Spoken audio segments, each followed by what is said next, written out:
आपको लिए चलते हैं 7 समंदर पार फ्रांस, जहां इन दिनों युद्धाभ्यास ओरियन 2023 में भारतीय वायुसेना के रफेल विमान अपना दमखम दिखा रहे हैं। पहली बार इंडियन एयरफोर्स का रफेल किसी विदेशी एक्सरसाइज में भाग ले रहा है। रफेल की फ्रांस के आसमान में गरज पूरी दुनिया को इंडियन एयरफोर्स की ताकत का एहसास करा रही है। और बड़ी बात यह है कि इस मल्टी नेशनल एक्सरसाइज में फ्रांस और भारत के साथ कई दूसरी देशों की वायुसेनाएं भी भाग ले रही है।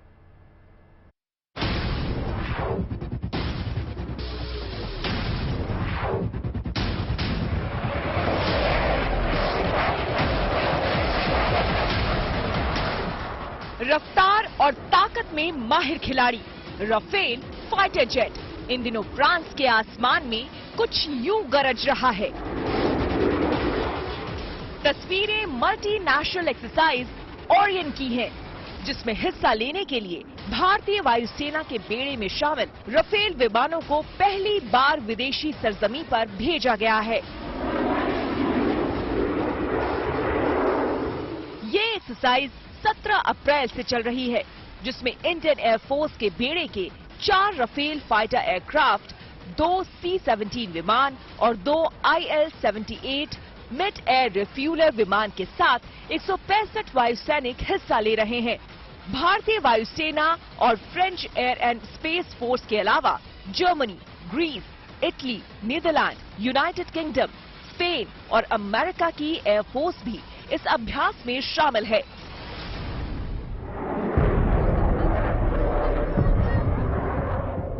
इस एक्सरसाइज में शामिल इन देशों की वायुसेनाएं अपने अनुभव को एक दूसरे से साझा कर रही है, जिससे भारतीय वायुसेना को और मजबूती मिलेगी। रूस यूक्रेन युद्ध के बीच इस वक्त जब देश और दुनिया के हालात बदल रहे हैं, ऐसे में भारतीय वायुसेना नाटो सेनाओं के साथ मिलकर युद्ध की बदलती तकनीक को साझा करने का काम कर रही है। ये पहला मौका है जब भारतीय वायुसेना के रफाल लड़ाकू विमान विदेश में होने वाले किसी युद्धाभ्यास का हिस्सा हैं। फ्रांस में चल रहे युद्धाभ्यास के दौरान भारतीय वायुसेना के 4 रफाल लड़ाकू विमानों के अलावा IL-76 और C-17 ट्रांसपोर्ट एयरक्राफ्ट भी हिस्सा ले रहे हैं। इस युद्धाभ्यास के दौरान भारतीय वायुसेना के 165 से ज्यादा एयर वॉरियर भी इस युद्धाभ्यास का हिस्सा हैं। इस युद्धाभ्यास के लिए जब इंडियन एयरफोर्स की टीम फ्रांस पहुंची थी, तो मॉन्टे मार्सन एयरबेस पर उसका भव्य स्वागत किया गया। इसे लेकर French air and space force की ओर से कुछ तस्वीरें भी जारी की गई। खास बात यह है कि रफेल लड़ाकू विमान उड़ाने वाली वायुसेना की पहली महिला पायलट शिवांगी सिंह भी फ्रांस में चल रहे अभ्यास का हिस्सा हैं। शिवांगी सिंह 2017 में वायुसेना में शामिल हुई थी और उन्हें वायुसेना के महिला लड़ाकू पायलटों के दूसरे बैच में कमीशन किया गया था और अब वो देश के बाहर अपने रण कौशल का प्रदर्शन कुछ इस अंदाज में कर रही हैं।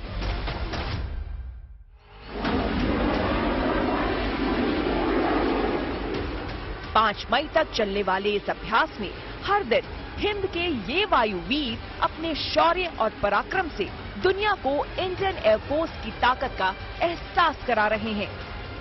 Manjeet Negi, good news today. और इस रिपोर्ट को देखने के बाद अब ये जान लेते हैं कि इस तरह के मल्टी नेशनल एक्सरसाइज में रफेल का पहली बार शामिल होना भारतीय एयरफोर्स के लिए कितना फायदेमंद है।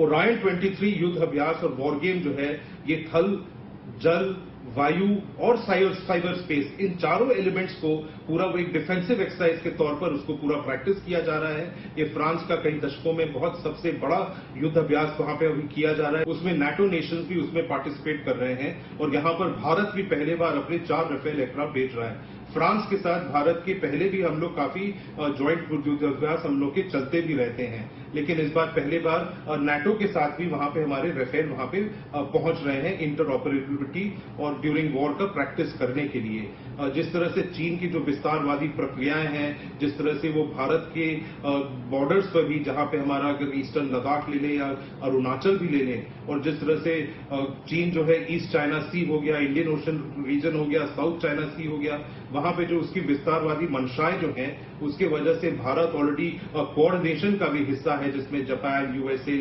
ऑस्ट्रेलिया भी हैं।